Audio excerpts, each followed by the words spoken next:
I would really love to talk to Jessie in Texas. Yeah. This conversation has been going for a while. I've been wondering when this question would come up. Jessie, I'd love to hear from you. Thank you guys so much. Thank all three of you for taking my call. And one of the reasons I decided to call in today was because I noticed that one of the things you were going to talk about was 4chan, so I'm going to kind of segue into that in a little bit. But the topic that I'm kind of calling about is now that we're getting close to Pride Month, we're seeing an influx again online, a little more than we have in the past, of people talking about kinks and fetishes and sexualization and sex itself happening at Pride parades. Specifically here in the United States. And so one of the reasons that I decided to call into, this secular show was because I really believe that some of those people that are really amplifying these talking points are, we've discovered are coming from 4chan. On Twitter itself, we saw a lot of these profiles being created around the same time, around March, April. And doing a little more research, you see that, 4chan kind of does this on a yearly basis.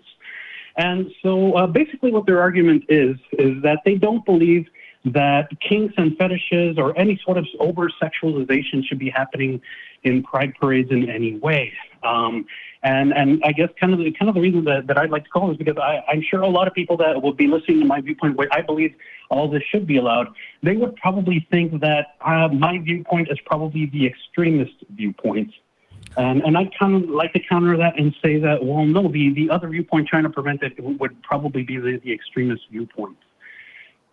So really quickly, I myself am an atheist, and so I engage in a lot of debates, a lot of conversations, and I think that the best way to come up with answers or to have people come up with answers is to ask them questions and have them answer those questions themselves.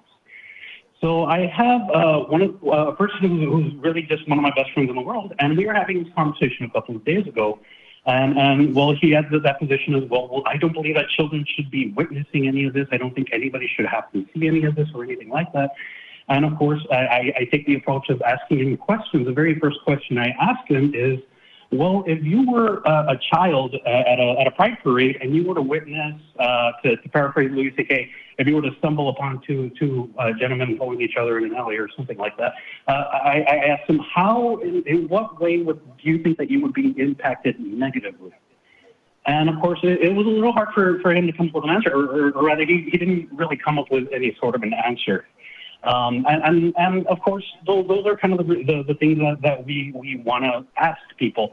Intrinsically, what is wrong? Why should we be ashamed of kink? I myself am not in any sort of a fetish category or a kink category, but why should we be telling people, be ashamed of your kink, be ashamed of your fetish? This isn't something that people should have to witness. You shouldn't be doing this in public. To me, that's the very soul of what Pride is. People would tell us, well, you can't be a drag queen in front of children. That's a horrible thing. Or you can't be transsexual. That's something horrible that children should be witnessing, things like that. And I guess maybe I'd like to hear all of y'all's viewpoints and kind of see what kind of discussion we can spark. Yeah, there's a lot to unpack here, and the language is very messy, and a lot of that is by design. The way you're describing this, it's very like hashtag save the children. Like, we all want to protect children. This is true. But when you muddy the water like this, it can get a little bit confusing. So I'm going to try and lay this out just as straight down the line as I can. But part of the complication here is, what does the word kink mean? What does it mean to show kink at a parade?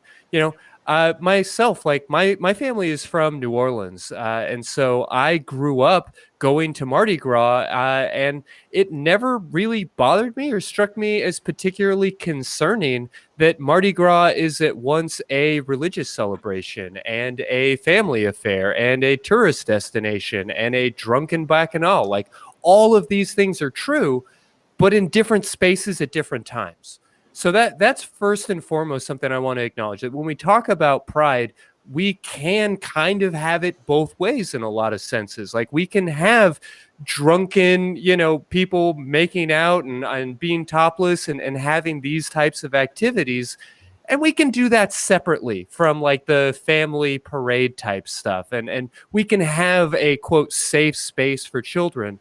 But I want to be really clear here, and I want to make space for the two of y'all to weigh in as well. But I want to be very clear that in that safe space, in that space for children or that space for families, kinksters are welcome.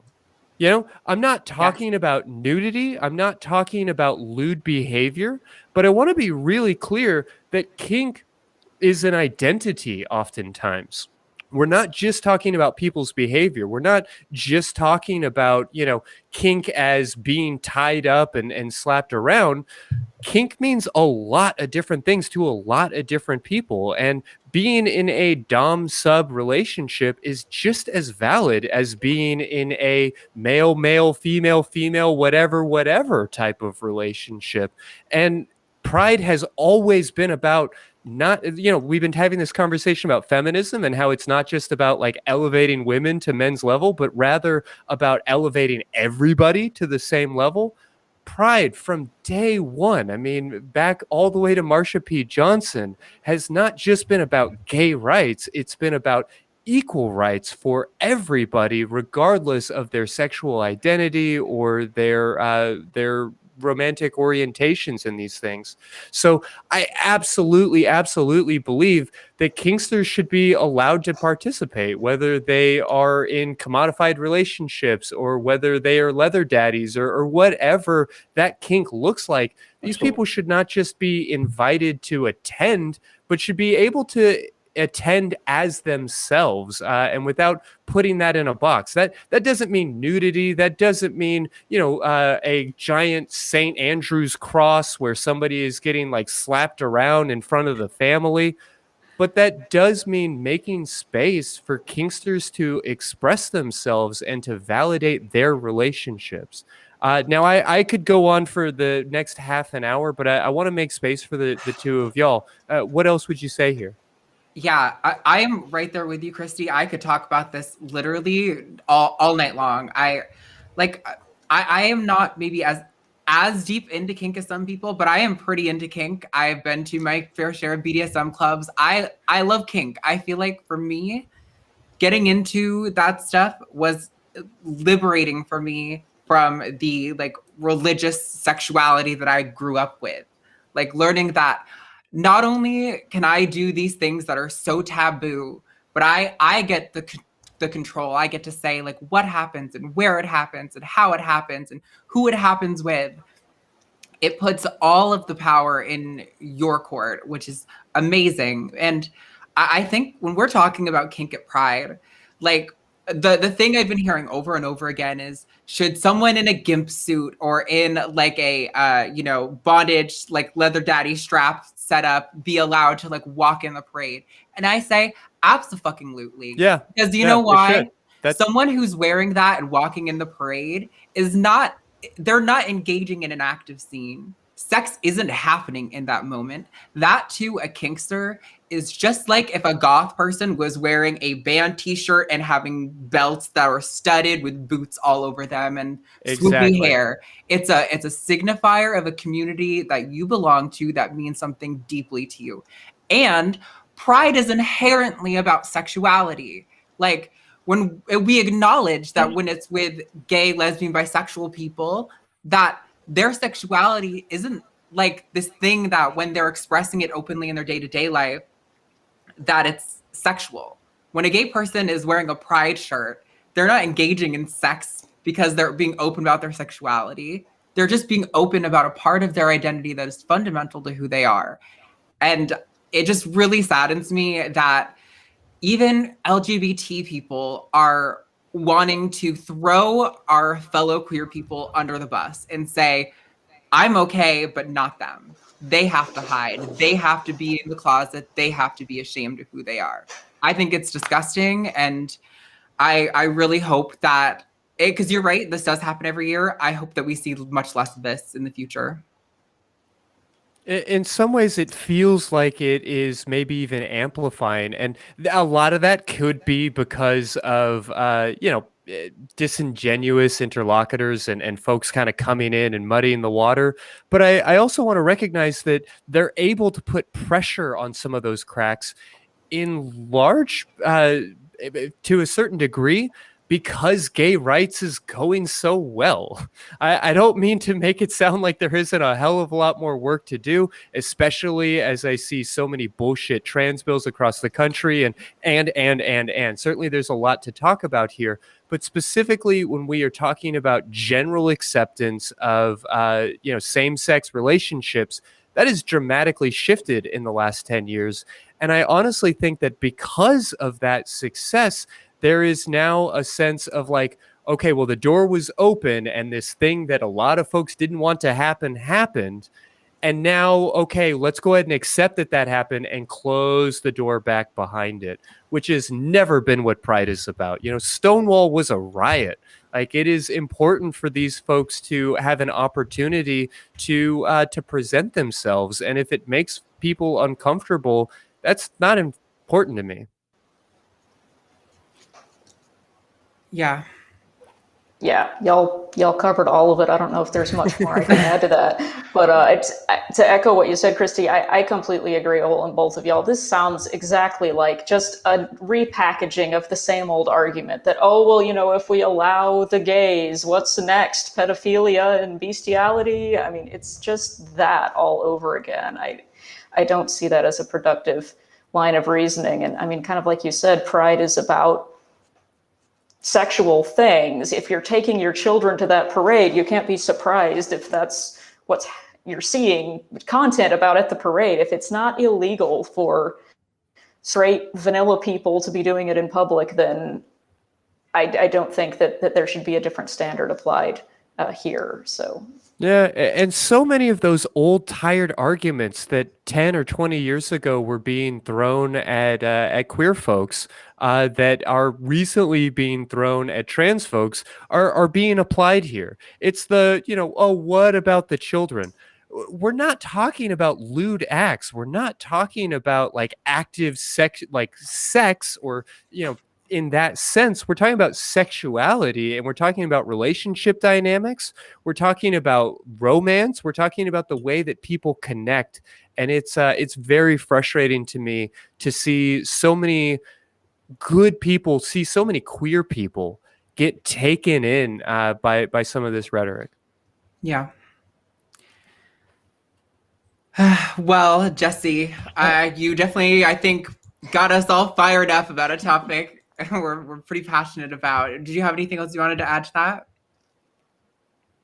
Sure. I'd actually also kind of like to add that in moments like these, whether it's just a vanilla LGBT parade or a kink fetish, or again, in that very rare case where you might have a child stumble onto some sort of witnessing some sort of a sexual act, I always like to think that should be considered sort of a teaching moment.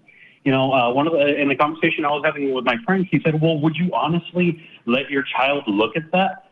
And I told him, well, you're not asking the question the right way. If I were walking with a child that I had and we happen to witness that, I wouldn't hold him and force him to watch it.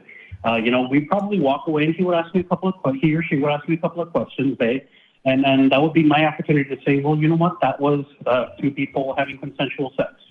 One day you'll be able to do that. And that's an incredible way to start kind of the talk about what consensual sex is as opposed to things that really shouldn't be happening, and teaching the differences when it comes to things like that. This is again kind of if the extreme were to happen and they were to witness something like that. But it also falls under fetishes and kinks of any kind.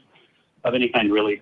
Use it as a teachable moment. Use them to teach. If it's about children, start teaching your children. You know what? There's different people in the world, and it's okay.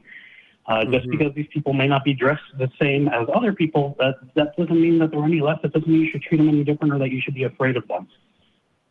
Yeah. That's well said. I think about other forms of like cultural pride parades and the fact that we don't hesitate to allow folks from different communities to have a Italian Pride or Irish Pride or Puerto Rican Pride Day type of parades where people would be totally expected to wear perhaps non-conventional or maybe traditional or pre-colonial or different forms of dress and outfits to participate in different dances and different forms of expression of that culture.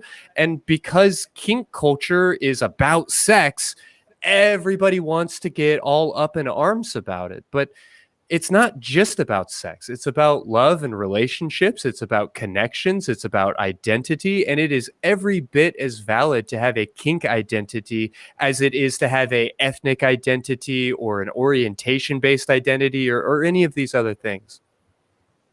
Absolutely. Absolutely. All right, Jessie, I think we're going to have to move on. We've got to take one more caller and we're short on time, but thank you so much for the topic. We really appreciate it. Thank all three of you for taking my call. It's the first time I watched the show. You all do an amazing job. I'll be watching a lot more from now on. Well, glad to hear it. Thank you so much.